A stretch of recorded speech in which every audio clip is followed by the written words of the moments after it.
Baik, kembali lagi bersama dengan saya Hermanus Ubogeli. Saya adalah calon guru penggerak angkatan 11 dari Smas Katolik Santo Alfonsus dari Kabupaten Sumba Barat Daya.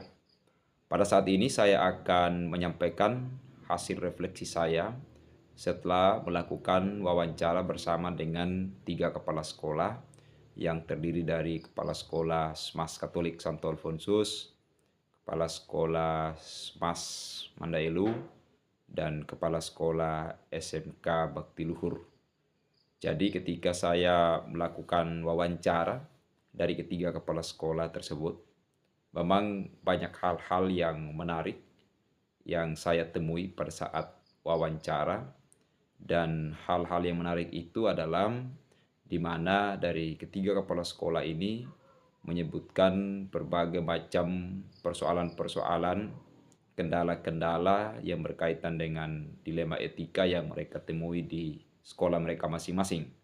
Hal ini menjadi sesuatu yang berharga bagi saya, di mana saya dapat memperoleh berbagai macam ilmu-ilmu yang sangat berharga dalam suatu saat nanti saya coba untuk memecahkan atau mengatasi persoalan-persoalan yang berkaitan dengan uh, dilema etika. Lalu yang berikut, bagaimana hasil wawancara ya antara 2 sampai 3 pimpinan yang saya wawancara.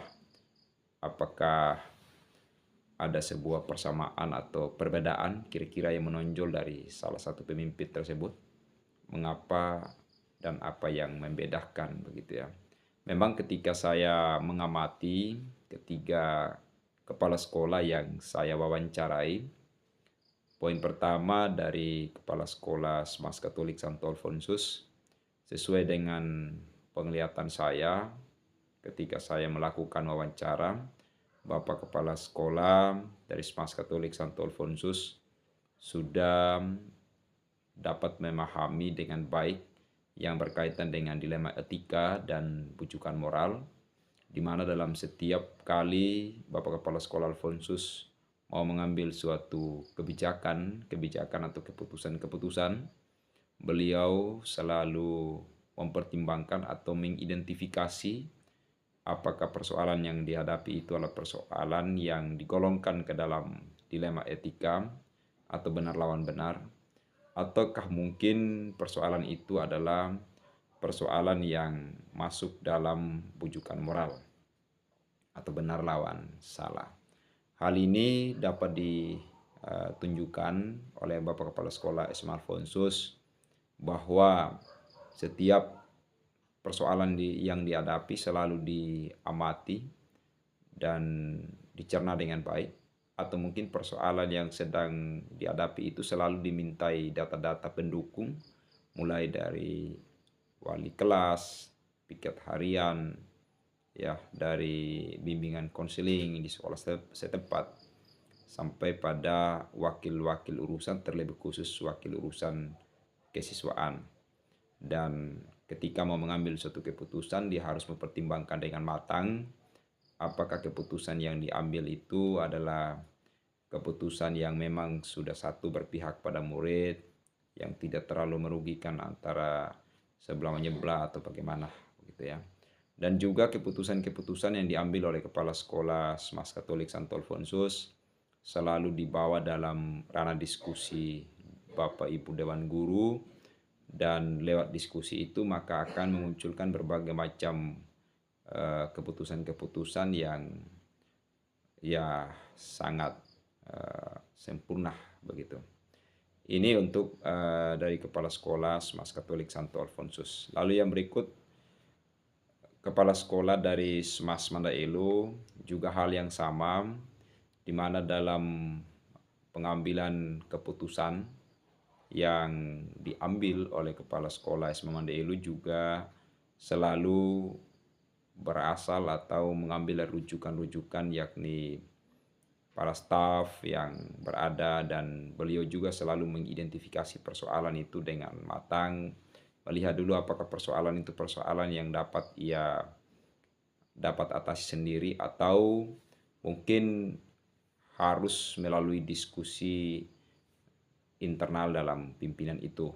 Nah, kalau persoalannya yang cukup serius, maka Bapak Kepala Sekolah dari Smas Mandailu akan bersedia untuk mengadakan rapat dan pertemuan-pertemuan tertutup atau pertemuan-pertemuan yang sifatnya rahasia demi dan untuk mengambil suatu keputusan yang sangat bijaksana, atau mungkin akan diadakan pertemuan Bapak Ibu Dewan Guru untuk menyamakan persepsi, meninjau kira-kira apa dampak dari persoalan, baik itu persoalan dilema etika atau bujukan moral.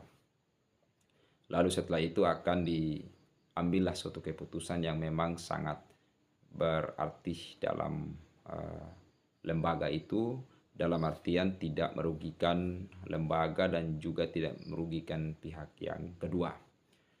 Lalu dari Kepala Sekolah SMK Bakti Luhur, di sini seorang pimpinan ibu ya, yang juga saya wawancarai, juga menyampaikan berbagai macam kasus yang dia coba identifikasi, dan kasus-kasus itu adalah kasus yang memang beliau temui di lembaga yang dia pimpin, di mana dalam kasus tersebut beliau selalu menekankan tentang kedisiplinan.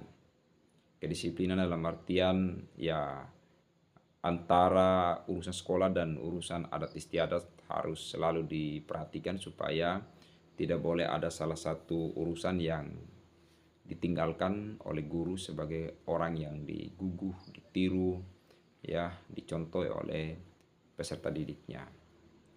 Lalu yang berikut rencana ke depan dari para pimpinan yang memang saya temui, di mana mereka bersedia untuk menyelesaikan secara tuntas dari semua persoalan yang mereka hadapi, sehingga tidak ada pekerjaan yang tertunda. Jadi tiga kepala sekolah yang saya wawancara itu bersedia dengan serius untuk menuntaskan seluruh persoalan-persoalan yang sedang mereka hadapi, ya, dengan mempertimbangkan dampak dari persoalan itu.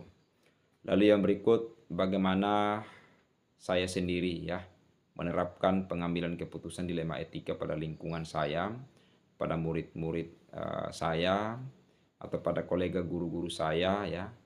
Lalu kapan saya akan menerapkan? Nah, kalau pertanyaan seperti ini, memang saya akan menerapkan pengambilan keputusan dilema etika, di mana setiap persoalan yang saya hadapi harus saya identifikasi apakah itu persoalan yang digolongkan dalam kelompok dilema etika atau mungkin bujukan moral. Nah, dari situ saya harus mengambil data-data pendukung, bukti-bukti yang menunjukkan apakah persoalan yang saya hadapi ini digolongkan dalam persoalan dilema etika atau mungkin masuk dalam golongan bujukan moral.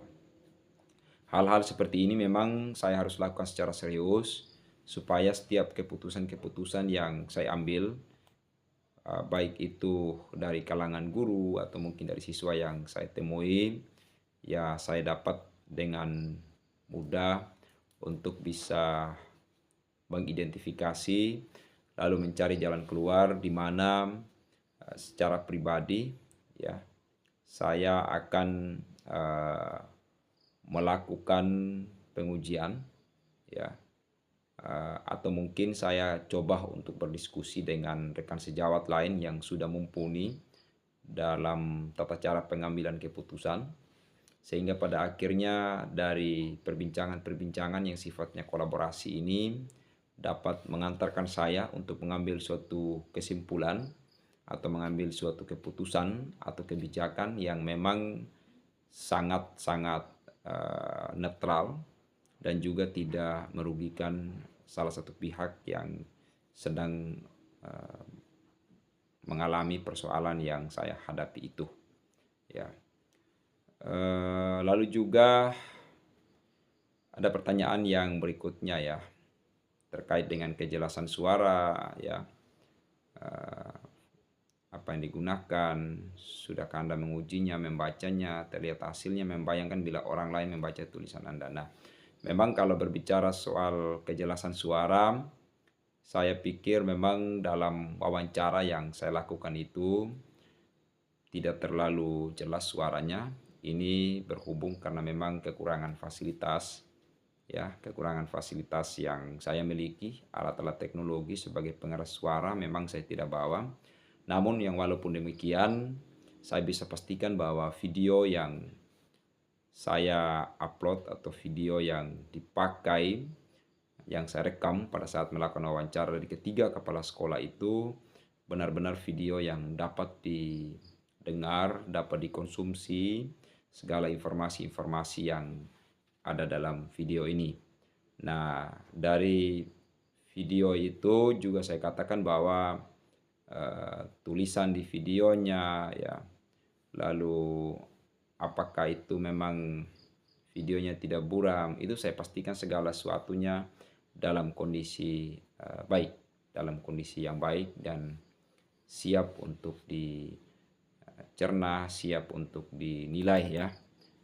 Lalu yang berikut durasi waktu, ya, panjang tulisan, ya, apakah sudah diuji, ya, untuk memaksimalkan dan meminimalkan waktu bicara, atau apakah sudah ditinjau isi panjang tulisan, gitu ya, kepadatan, intisari, materi. Jadi memang secara garis besar saya sudah coba untuk memperhatikan dengan baik sehingga durasi video yang saya ambil memang tidak terlalu ada patokan khusus, namun yang walaupun tidak memiliki patokan khusus juga saya ingin menyampaikan bahwa videonya tidak terlalu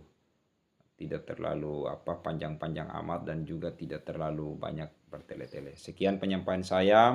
Terima kasih untuk kita semuanya. Semoga ini menjadi pembelajaran. Selamat untuk kita semua.